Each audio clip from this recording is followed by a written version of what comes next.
So here's the thing. I'm a 38-year-old dude who, up until about 5 years ago, was completely certain that this universe was self-intelligent and it didn't have a maker, and everything sort of grew over the course of a very, very long time. And I was never fully sold on the Big Bang. I mean, obviously there's something like that went on, but I have other explanations for that.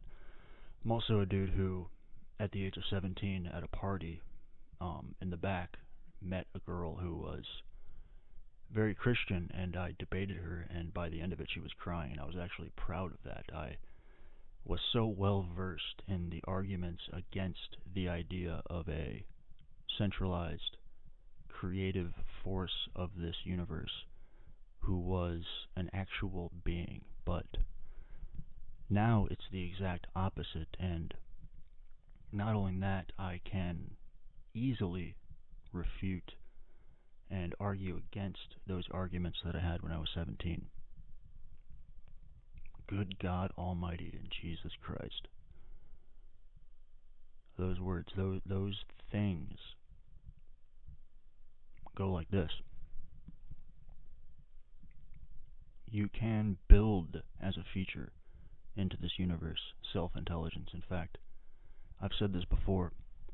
If you were a creator, a god, you would build self-replication, self-intelligence, self-propagation into your universe as a feature, not only for the sake of efficiency, but also so that it will do something that pleases you, surprises you, is beautiful to you. Some think that this universe is fully and completely scripted at all times, and everything that happens is God consciously doing that, but I don't think so. I think it's more like the entire, let's say, plan or structure or blueprint of this universe was laced into the beginning, and that beginning was more or less flicked and sent off to do what it will do with those laws or patterns within it. Sort of how, as human beings, we have a genetic code, and how we grow and what we are is because of those genes, but we can get cuts and scars.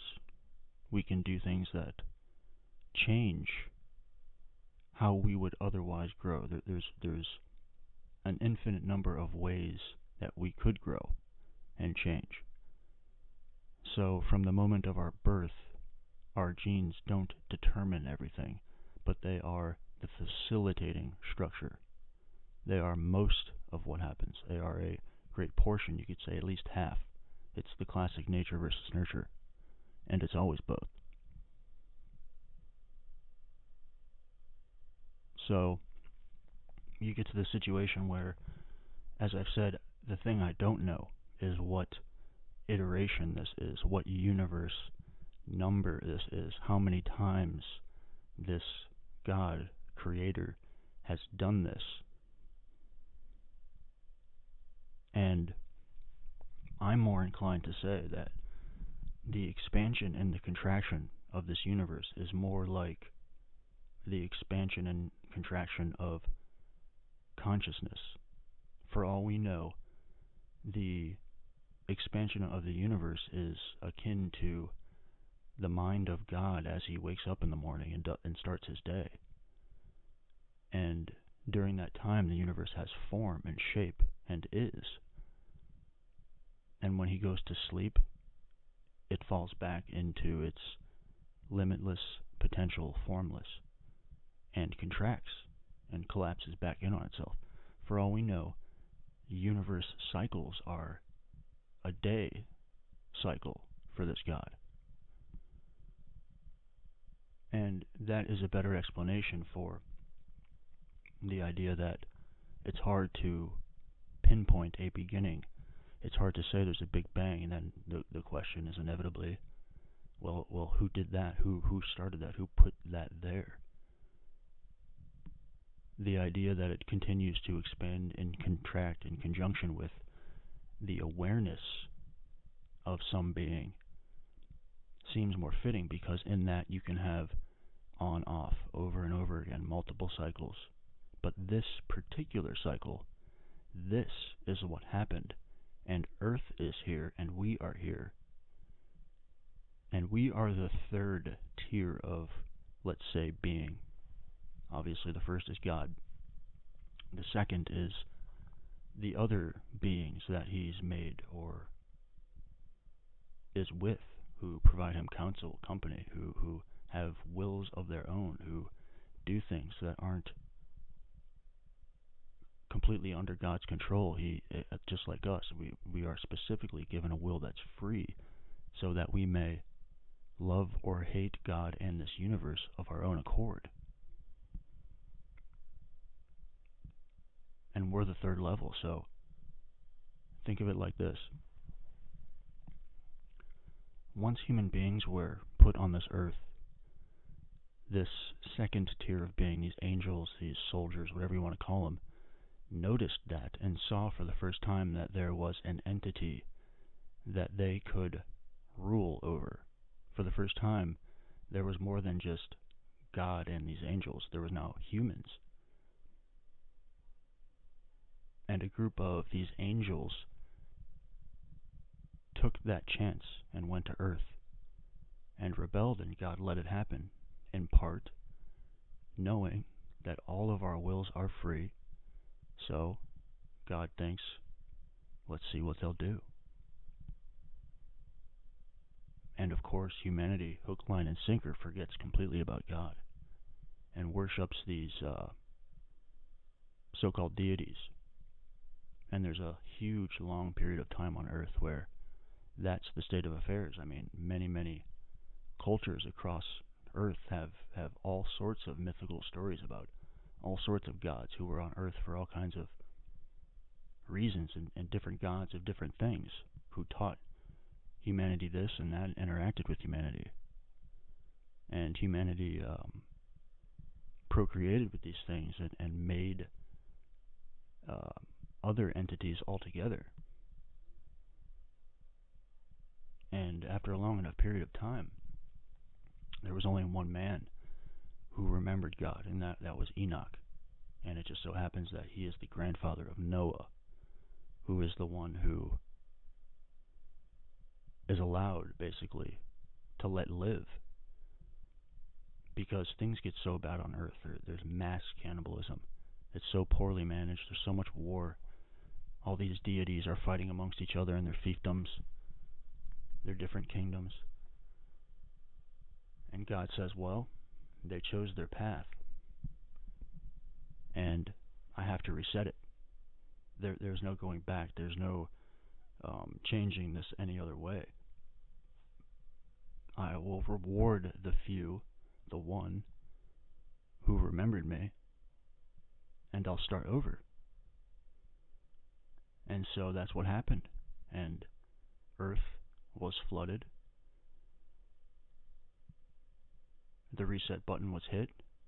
And that's why in the Bible, God is so wrathful and vengeful and angry at times. For that reason.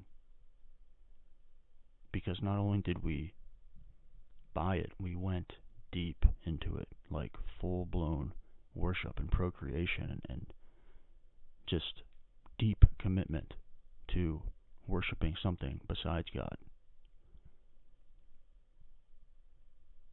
So, after that, God thinks to himself, well, to set this thing right this time, I'm going to go down there in the form of a man. And I am going to sacrifice myself so that they may be forgiven.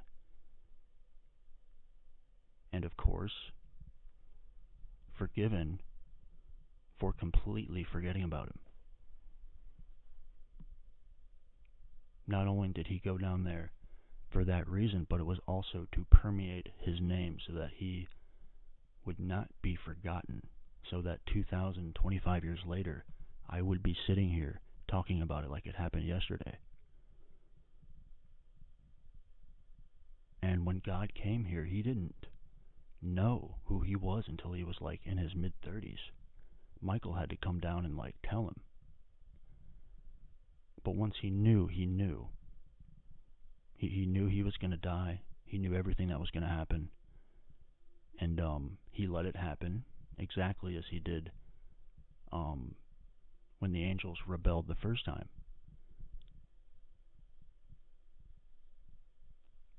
So he gets on that cross, and while he's on there, he personally loads his nervous system, his human nervous system, with all of the sin, the pain, and the suffering for all of humanity, all potential suffering for anybody that could exist, and for any choice they could make, for any situation they could get into, for anything. Personally experiences it all at once. And they said he let out this, he cried out in pain, desperately. I mean, imagine that pain. This so we may be forgiven and we may have another try. And so that no matter what we go through, no matter what happens to us, no matter what we experience, there is this creator, this, you could say, Father, who understands it intimately, who has literally been there, who knows it.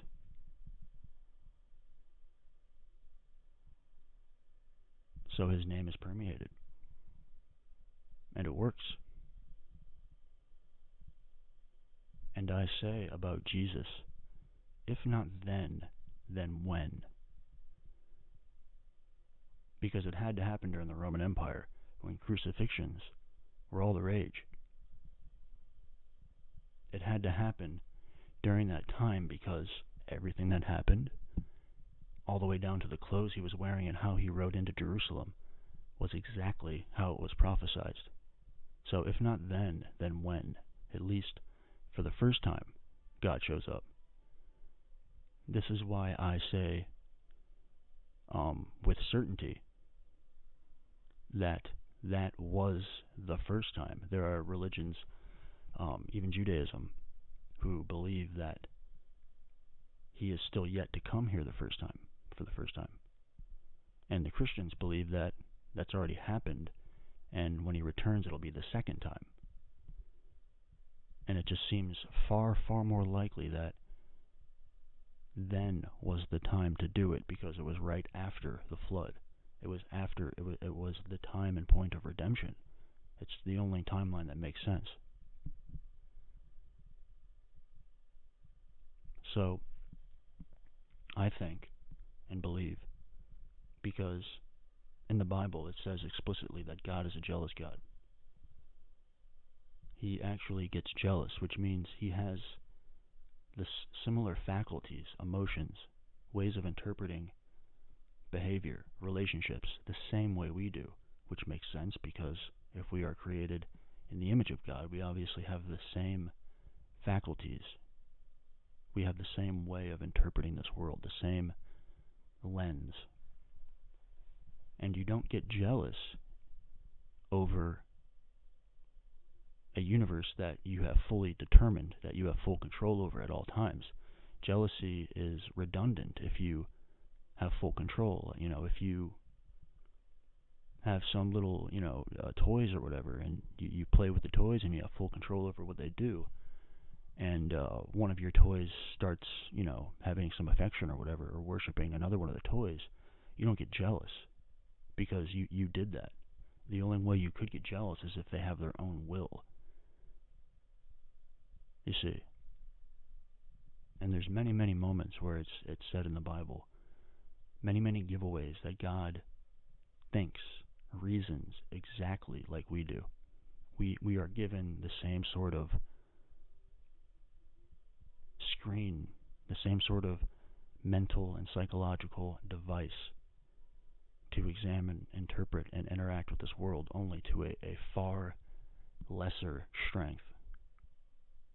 We're able to see around us in our immediate environment. We're able to take in a huge amount of information, but we're not able to know the superposition of all things at all times and fully comprehend the momentum, direction, intent of everything at all times.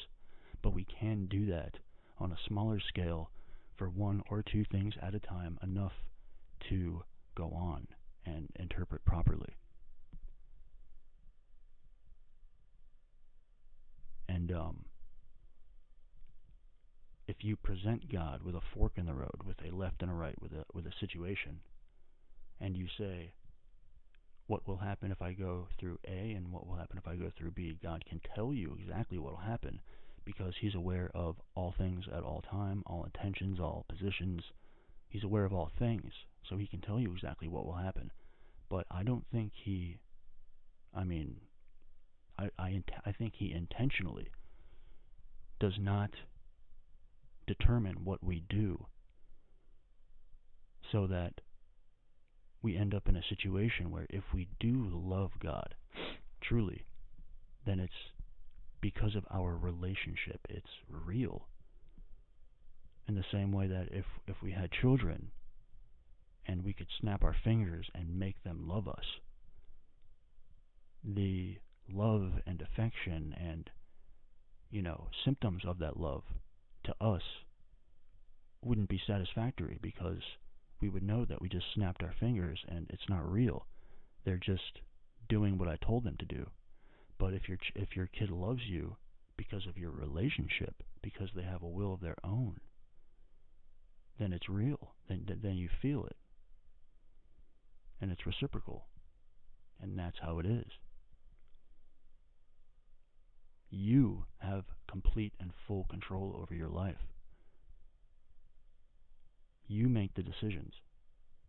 God's plan, God's will, is the circumstances, the facilitating circumstances. God's will is the scheme, not every single action and direction. There would be no point in making a universe with those parameters.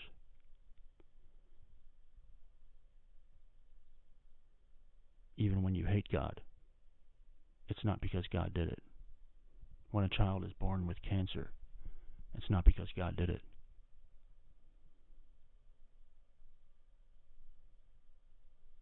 Our genes, our lineage that we pass on, whether or not those genes are tainted or corrupted or damaged, is because of our decisions. And it's all but impossible to trace with any specificity specific circumstances that would later cause a child to have cancer. But cancer rates are surely increasing. A lot of things are increasing. And it's making people suspicious. And I highly suspect it has something to do with what we're doing. Not God, us. This planet was made for us. It's ours. And it's specifically said in the Bible that it's ours.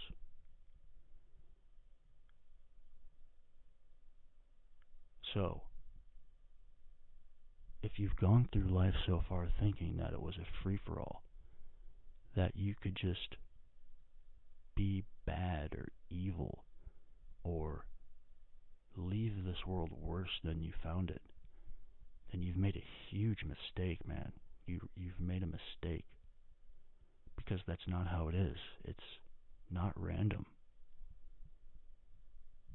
The things you do don't just fade out into the ether, into the nothing.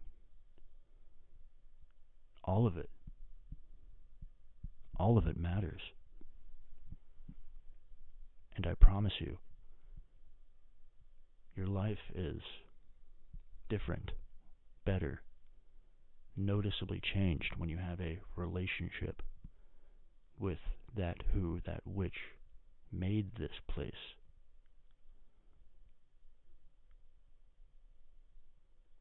And that's a strange concept to me. Like when I pray now, sometimes I say to myself how strange it is that just a handful of years ago, you would never, ever catch me praying. Like it was a completely unfathomable concept. And what I do now, it's always so still different every time. It's such a raw experience. It's different than what I thought it was. I used to think praying was sort of just putting your hands together and, making a sort of wish list to the man in the clouds. But that's not at all what it is. The reason I felt the universe was self-intelligent and self-made without a centralized intelligence was because there is a state of awareness human beings have access to that sort of plugs you in to the current that is this universe, that is reality, and you can feel all of it. You can feel it as time passes. It's like flipping a switch. Although it's impossible to designate the position and the activity of all things. But you can be aware of those things' existence and their relationship to you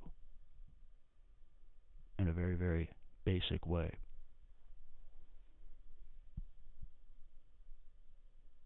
Another reason why I started drifting towards God was because I noticed there's a great many people who draw on evil. Like, I mean literally. They call upon it to bring it into the world and draw power from it.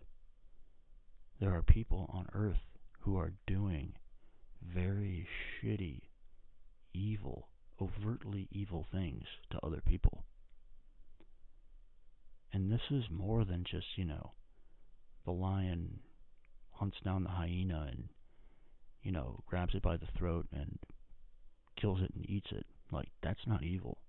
That's not at all evil. What I'm talking about is something different altogether, specific to humans. And I became aware that the only thing that stands against that is God, is the pure, stalwart essence of this universe. And like I said, if you thought that this was just a fluke, a little joyride, where you could do anything you want to anybody, you're so incredibly wrong. And I would highly recommend you get in contact with the dude who came down here and took it on the chin, basically, for you.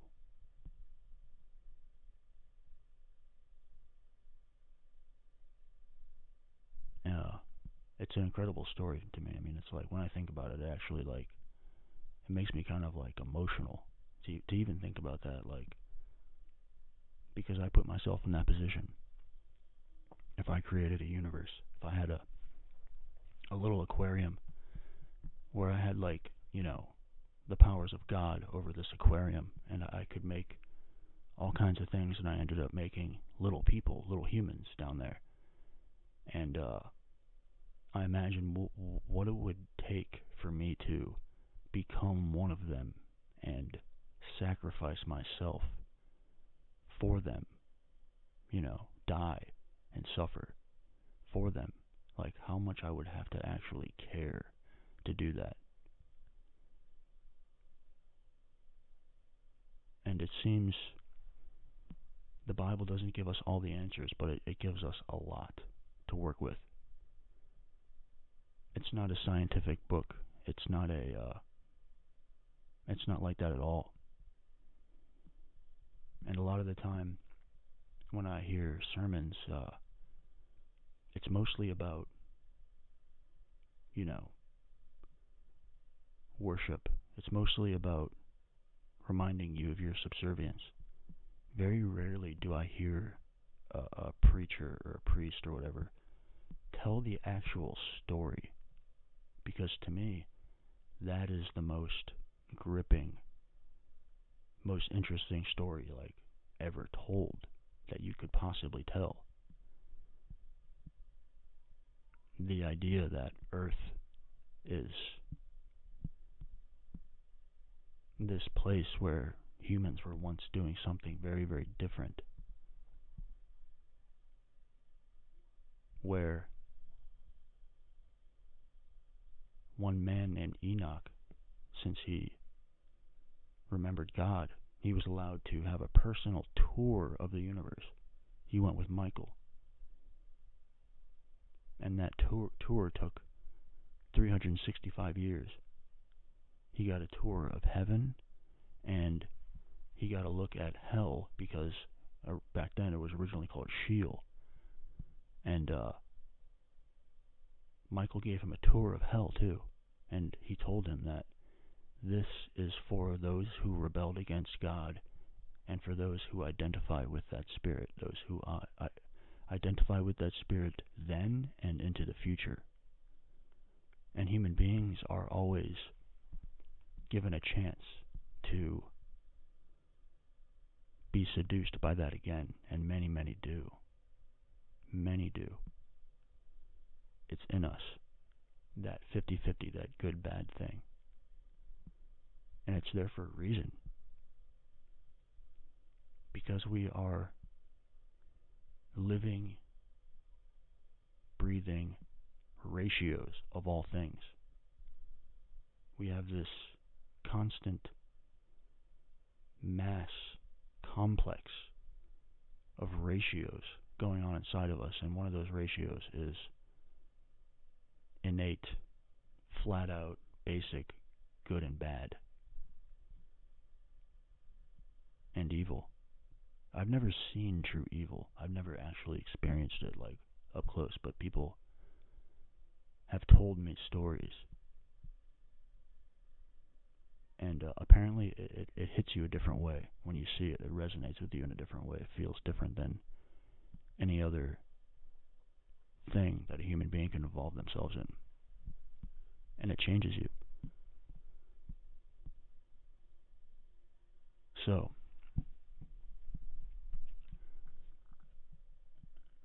right, what would you do? What would you do if you were God? Think about that, man. Like, if you were this being that created worlds, created people, created universes, you could take any form, and this time you chose this form. When Enoch looked at God, he said he had the body of a man, and his head was pure light. It was like this ball on his shoulders of just radiating light, and it was the source of all things. It was the organizing principle of the universe. It radiated into everything and everyone, and his head was pure light, and he said it was so bright you couldn't look at it. You always had to be looking down. So God chose this form this time, and he made us in that image, and split us in half, men and women, so that when these men and women get together, fall in love, we make more of us through that love. Imagine you're that. You have infinite time. Now that's a critical thing. You have unlimited time. All you have is time. 75 years is a good bit of time. But imagine 1,000, or imagine 10,000, 100,000, 1,000,000 years. What do? Do you, at first, if it were me, I would always probably win, I think. I would always win. I would always get the girl.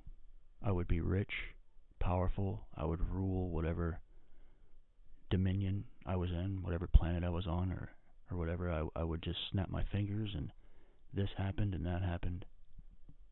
And when I put my head down to sleep at night, I would know that I was God and everything is just fine. But think about that over time. Imagine 75 years of that, or 100 years of that, always winning, day after day after day, that every single day, you'd probably get bored, I would imagine. I would. And since I had full control over the universe, I'd probably take it down a notch, maybe to 75%. Maybe I add in some chance. I add in some mystery. So I say there's a 25% chance I could lose the fight. There's a 25% chance I don't get the girl, which now adds a little bit of free will in there. It displaces will from myself over all things and into other centers of will.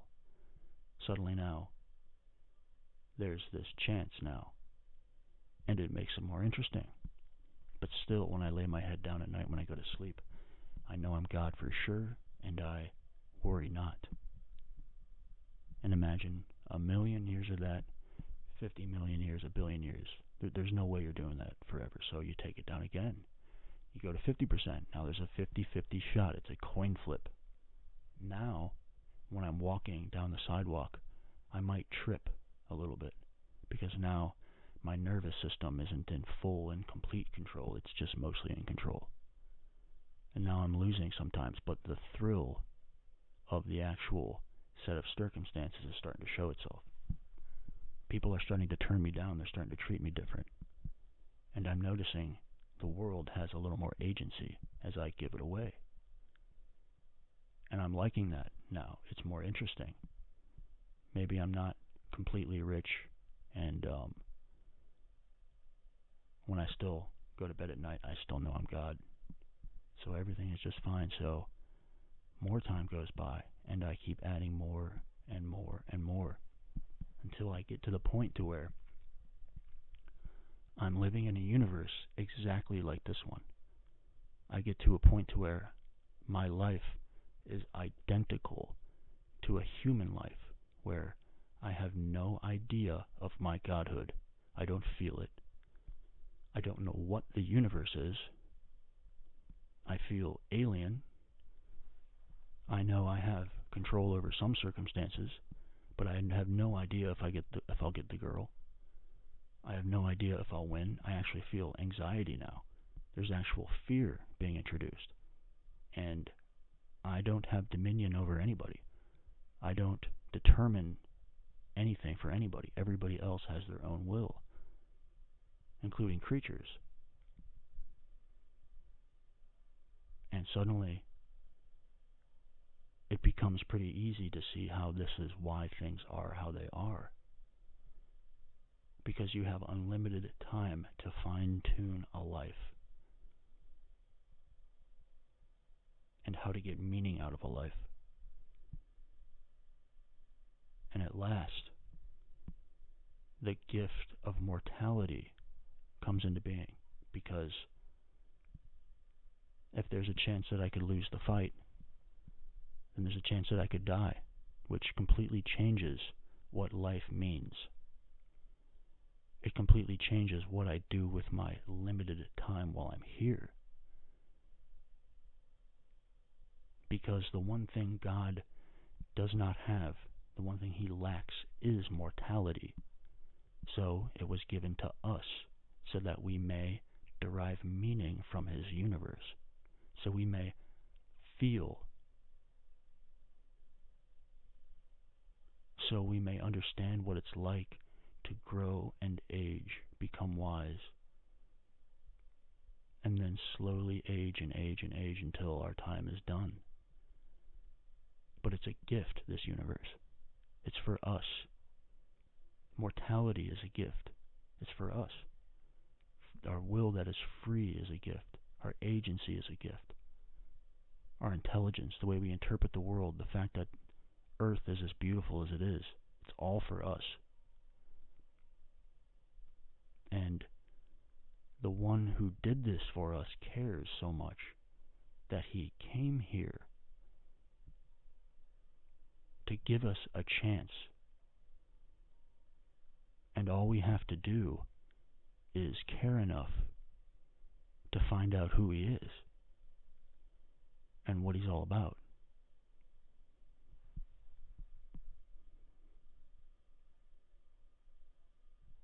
Now when I lay my head down at night,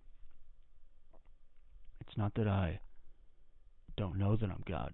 It's that I would never phrase it that way. I understand, as the Bible says, that the kingdom of heaven is within. The kingdom of heaven is within. To me, that is a way of saying that which is God has been bestowed into each of us. God is within. God's ways are within. His mind is within. His way of viewing and experiencing the world and judging the world is within. So we have this internal barometer that's almost a moral guide, and sometimes we don't really know what it's going to do and how it's going to interpret things, but we surely listen to it, and if we don't, if we ignore it, it's easy to start building things in the wrong direction.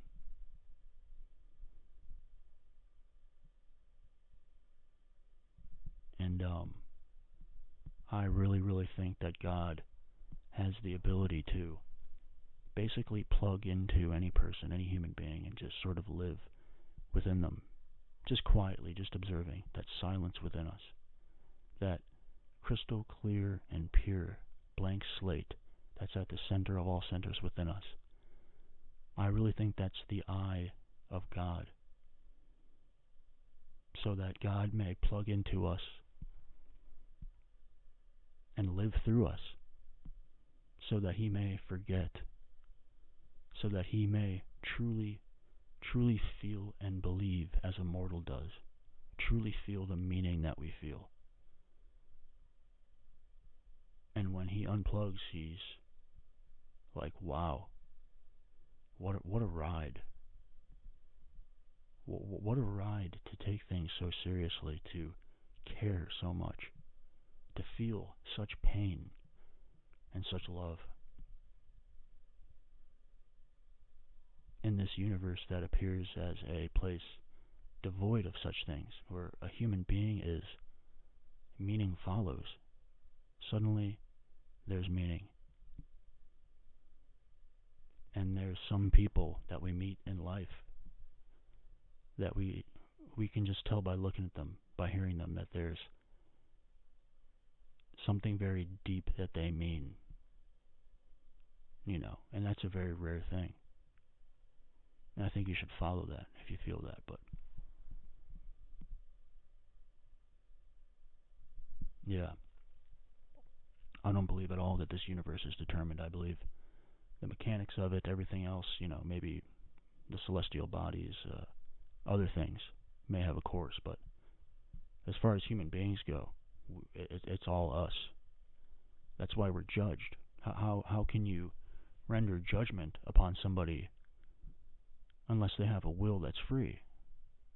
If you're the creator of the universe and you have full control over everything everybody does, what's the point of judging them later? Because it would be him that did it. The fact that we have responsibility for what we do here